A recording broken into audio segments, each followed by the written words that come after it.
Back to Kamlesh B2D channel. இன்னைக்கு நம்ம என்ன பார்க்க போறோம்னு கேட்டீங்கன்னா, இது ஒரு மிஸ்ட்ரின்னு சொல்லலாமா இல்ல ஒரு சூப்பர் நேச்சுரல் சொல்லலாமா? ஏன்னா the most mysterious place on earth, இந்த பெர்முடா ட்ரையாங்கிளை பத்தி தான் நம்ம இன்னைக்கு பேச போறோம். இது ஒரு சயின்டிஃபிக்காக ப்ரூவ் பண்ணியிருக்காங்களா இல்ல இதெல்லாம் ஒரு மித்ஸா நிறைய மாதிரி பேசிட்டு இருக்காங்க? அது எல்லாமே நம்ம இன்னைக்கு பிரேக் பண்ணிடலாம். Let's break it. History of Bermuda. Bermuda ட்ரையாங்கிள்ங்கிறது ஒரு நார்த் அட்லாண்டிக் ஓஷன்ல சர்காஸ்கோ சீன்னு சொல்லுவாங்க. சர்காஸ்கோ சீல ஒரு 3 ஏரியாவை கவர் பண்ணப்பட்டதுங்க. பெர்முடா, மியாமி, பியூட்டோ ரிகோன்னு சொல்லுவாங்க. அந்த 3 ஏரியா கவர் பண்றது பெர்முடா ட்ரையாங்கிள். இந்த 3 ஏரியா கவர் பண்ணப்பட்டது தாங்க பெர்முடா ட்ரையாங்கிள். இந்த 3 ஏரியாவும் கிராஸ் பண்ணும்போது தான் இந்த பிளேன்ஸ், ஷிப்ஸ் ஆகட்டும் அதெல்லாம் மிஸ்டீரியஸா வேனிஷ் ஆகிட்டு நம்ம கண்ணுக்கு அப்பாற்பட்டு போயிருச்சுன்னு சொல்றாங்க. ரிப்போர்ட்ஸ் எல்லாம் என்ன சொல்றாங்கன்னு கேட்டீங்கன்னா, கிட்டத்தட்ட ஒரு 50 கப்பல்கள், ஒரு 20 ஏர்கிராஃப்ட்ஸ் எல்லாம் have disappear without any trace. Without any trace எந்த ஒரு தடையும் இல்லாம மிஸ்டீரியஸா வேனிஷ் ஆயிருக்குன்னு சொல்லுவாங்க. அதை பத்தின ஒரு ஸ்ட்ரேஞ்ச் இன்சிடென்ட்ஸ் பத்தி பார்த்தலாம். 1945ல ஃபிளைட் 19ங்கிற ஒரு group of 5 US navy people heavy bombers, குண்ட்வீச்காரங்கன்னு சொல்லுவாங்க, அவங்க போயிருக்காங்க. அந்த கரெக்டா அந்த பெர்முடா ட்ரையாங்கிள் கிட்ட போகும்போது ஃபிளைட்ஸ் SOS சிக்னல் ஆஃப் ஆயிடுச்சு.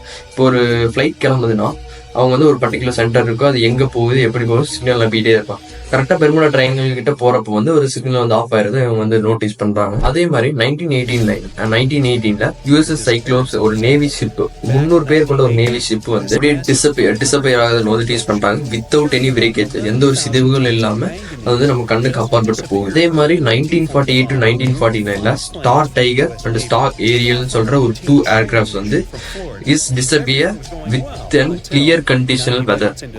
இப்போ ஒரு வெதர் கண்டிஷன் பேடா இருக்கும்போது ஏதோ ஃபிளைட் டிஸப்பியர் ஆகுங்கிறது அது சொல்லுவாங்க.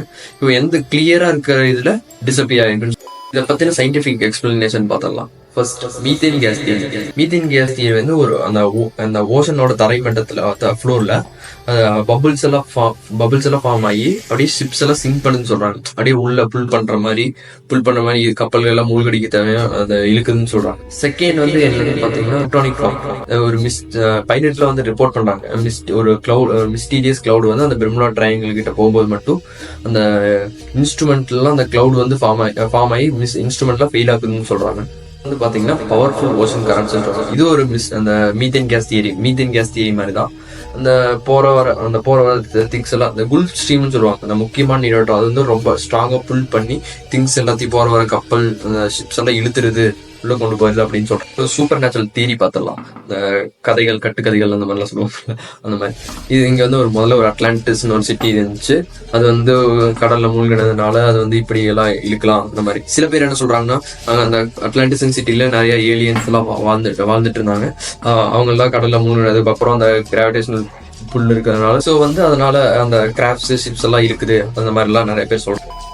ஓகே, த கன்க்ளூஷன் என்னன்னா, அந்த USS சைக்ளோப்ஸ் 1918ல அந்த 300 பேர் கொண்ட அந்த நேவி ஷிப் அவங்க தப்பான இடத்துக்கு போய் அங்க நிறைய சைக்ளோன்ஸ் எல்லாம் அதுவும் இல்லாம மூழ்கிச்சுன்னு சொல்றாங்க. அதுவும் இல்லாம அந்த ஸ்டீல் மெட்டல், ஹெவி மெட்டல்ஸ் எல்லாம் நிறைய கொண்டு போனதுனால கப்பல்லாம் மூழ்கிடுச்சுன்னு சொல்றாங்க. சரி, இது okay.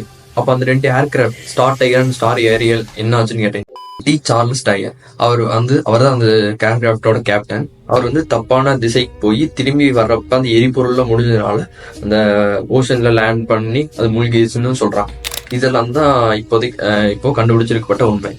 So Bermuda triangles not a mysterious பிளேஸ்ன்னு சொல்றோம். இப்பவுமே நிறைய ஷிப்ஸ் ஏர்கிராஃப்ட்ஸ் எல்லாம் அந்த வழியா போயிட்டே தான் இருக்கு. முதல்ல அந்த மூழ்கிடுச்சுன்னா முதல்ல டெக்னாலஜிஸ் எல்லாம் நிறைய வளராம அந்த கரெக்டா அந்த கண்ட்ரோல் சென்டர்ல சிக்னல் எல்லாம் கிடைக்காம அதனால மூழ்கிக்கு அது கண்டுபிடிக்க முடியலன்னு சொல்றாங்க. இப்போ நிறைய ஏர்கிராஃப்ட்ஸ் ஷிப்ஸ் எல்லாம் போயிட்டே தான் இருக்கு. அது வித்துதான் ஒரு ஐலாண்ட் தான். அது இப்போ டூரிஸ்ட் பிளேஸாவே மாத்திட்டாங்க. நிறைய பேர் வந்தெல்லாம் போறாங்க, அந்த மாதிரி எல்லாம் சொல்றாங்க. ஓகே, இதுதான் இதை பத்தின உங்க தாட்ஸ் எல்லாம் கமெண்ட்ஸ்ல சொல்லுங்க. பிடிச்சிருந்துச்சுன்னா உங்க ஃப்ரெண்டுக்கு ஷேர் பண்ணுங்க, மறக்காம லைக் பண்ணுங்க.